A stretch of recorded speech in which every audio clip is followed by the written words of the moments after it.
Joe, I'm happy to start then. Let's go with the captain, Harry Wilson. What stood out leadership-wise about him, particularly sort of coming off, throwing him into the deep end now in the second half of that Springboks game in Perth? Yeah, Harry's been really good for us, and I think he's led himself really well.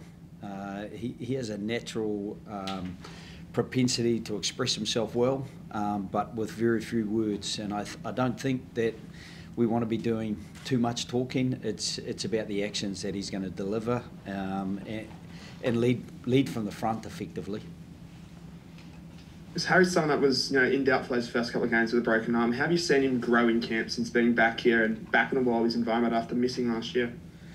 Yeah, I was disconnected from last year, obviously, but I've found him to be incredibly coachable, committed to his craft, and he's contributed really positively in the overall team environment.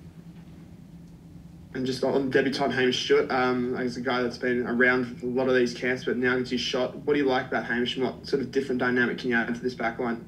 He is a massive team man, Hamish. He's warmed up for every single test we've played so far without getting a run at all. He has contributed to other people being as prepared as we could have them, and it's great that he's got the opportunity now to prepare himself to go out and at a really big arena where the expectations are going to be high, and the pressure is going to be just as high, particularly in terms of Augustine Creevy's potentially his last game by the sound of things, and having brought a few different teams here to Argentina, they're very much emotionally connected as a group, and to the support that they get in the arena. Joe, someone like a Harry, is he a short-term option as the Wallabies captain, or could he potentially go on a run and make this his own? Yeah, it's really hard to say, just because we are where we are with the balance of personnel we have at the moment, and even the experience or lack thereof, particularly in terms of being captain at this level. There are other guys who will help him lead his way around the field as well. There's guys who've been provincial captains or super club captains, and there are guys who have accumulated a few more tests than Harry. But in terms of the way he's led himself, and sometimes it's a balance about a guy playing really well in his position, and you just want him to stay focused on what he's delivering really well, rather than distract him with another responsibility. And then there's other guys. You've mentioned the Super Rugby captains like Jake and Tate and so forth. You made mention of Harry about actions over words. Is that actually is that a big thing for you at the moment, that you just want the talking on the field and nothing else? Because there could have been more obvious picks. I'm not sure about obvious picks internally anyway. We're pretty happy with the selection amongst the coaching group, and that some of the coaches would know Harry better than I do, and even talking to some of the players about who would be best to step up, there was a lot of confidence around Harry. Jake has played really well for us, and his focus on making sure that he continues to do that. He also chalks up some incredible miles in the game. His ability to get to a ball and then get to the next and get to the next, and we just don't want to break that rhythm for Jake. And there's a few other guys who, as I said before, they're playing well. They're in a really good rhythm, and we don't want to break that, because collectively, again, there's changes and there's a bit of continuity now, and I'm hoping that continuity will allow the performance to be a little bit more cohesive. Joe, you're playing in La Plata, Estudiantes ground there. It's quite narrow from memory, and it's going to chuck rain. Has that affected your plans in terms of the line out and the way you want to play? Yeah, it's a little bit like the Perth week at the moment. We had a smashing week all week, trained to be fine weather fast, and then suddenly, but we've seen the forecast from the start of the week, and it's said that there's rain Friday, Saturday. So yeah, it will affect it to a degree. The field is also shorter. So even with your kicking game, if you're kicking long down the middle, or you're kicking into that angled into the corners because of the rain, then you're just going to have to be really accurate with that as well. Also, obviously, Taniela's back, which is marvellous after the sad passing of his father. Can you just take us through, obviously, the decision for Taniela to start as opposed to Alan, who has led the team the last 2 tests? Joe, just why maybe the decision for Taniela to start?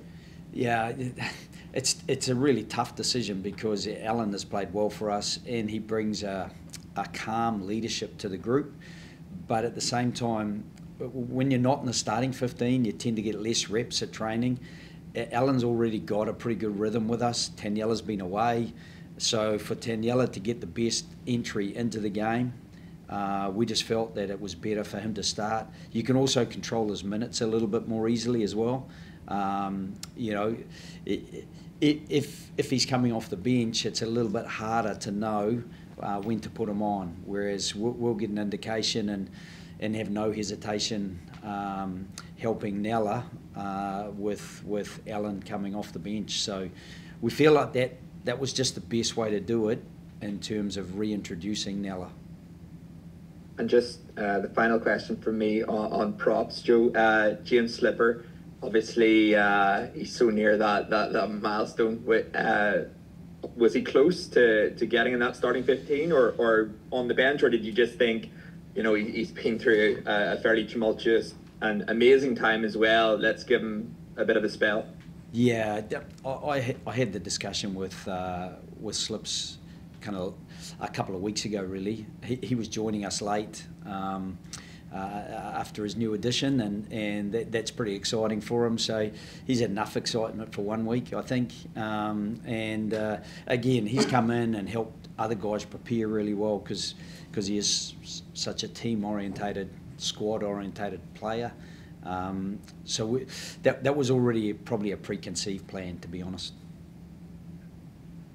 Thanks, Joe. Joe, hi there.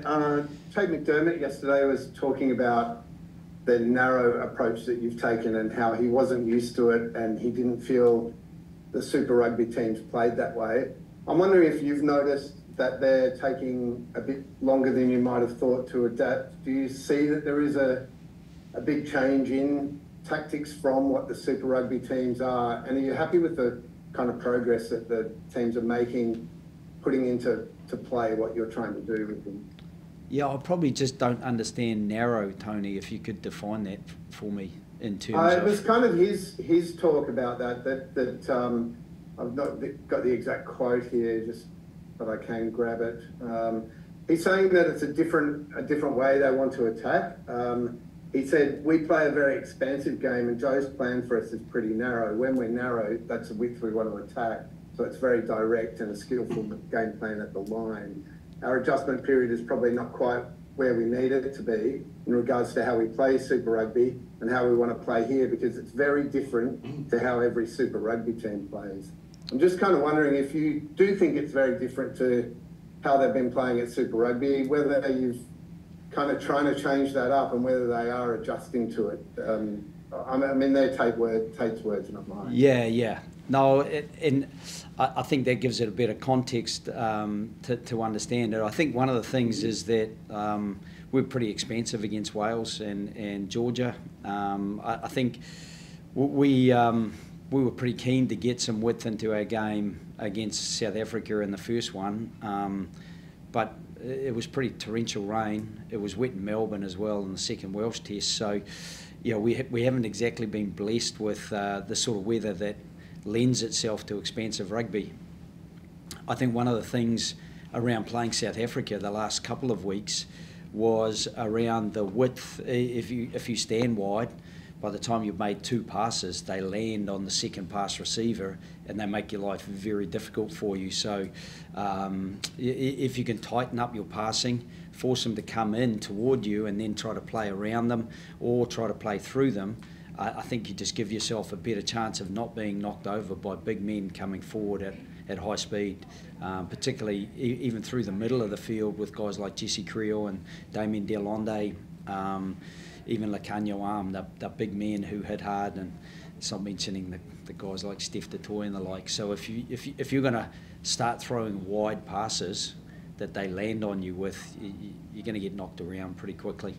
It's such a different level from Super Rugby. I've coached a number of years of Super Rugby and a lot more years of Test Rugby. And if you think you can just supplant one way of playing into a Test arena, I think there's a degree of risk in that. I'm not saying that we don't want to play expansively.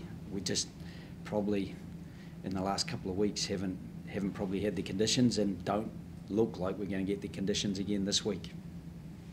Are you happy with the adjustment? I guess there was when you started, you talked about how you needed to find your rhythm very, very quickly. Do you feel you're on course and that you are finding that rhythm, that the players are learning what they need to learn at the speed you want them to? Yeah, I think if you talk to any coach, they're impatient. They want things adopted quickly, understood quickly, and delivered even faster. So there is a process to that, particularly when we have had a lot of changes from game to game. We are trying to increase probably the breadth and depth of our player pool, because we know that no matter how hard you try, if you lose a couple of players in one particular position, you immediately become vulnerable if you haven't built that strength and depth. And we're trying to probably cover a number of bases at the same time. Grow the way we the game we play, but also grow the strength and depth of the players who are able to play that game. And then you're also in a competition with 3 of the 4 semi-finalists from the World Cup last year. So you're up against very tough opposition to try to implement anything that is new. Last one online, guys, if there's anything, and then we'll come to the guys. Just one more on that. 15 debutants in 2024, and you talked just there about growing the strength and depth. Eddie Jones, when he came in, it was all about a smash and grab at the World Cup, and then he shifted to 2027. With yourself, what's the end game in your mind? Is it British and Irish Lions? Because obviously that's where contract goes. But what are you building the strength and depth towards? Is it that, or is it the World Cup, or do you have like a goal in mind for why all the changes, why the growing of the base? Yeah, some of the changes, Tony, have been enforced. So they haven't all been by design. They've been by demand, really. But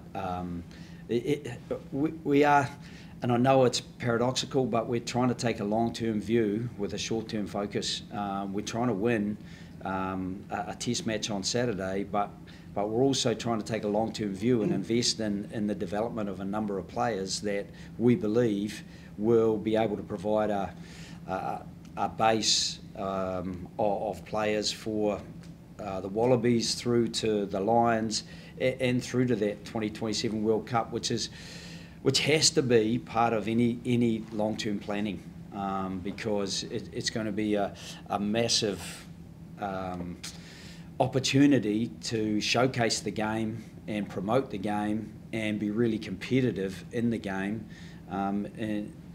in Australia itself. Thanks, guys. Anything in the room? Yes, here. Can I start one? Oh, sorry, mate, we're just running out of time. I've got to get Joe there, and there's some guys in the room. Fair enough. Yeah, we can take one, Mel. Sorry. Yep. Oh, I was just going to say, you mentioned about the Pumas playing in the semi-final. I mean, historically, Australia had always done well against Argentina, but do you arrive sort of in this match as very much the underdogs? I mean, they've got that win over New Zealand. Are things sort of changed, I suppose, in that regard?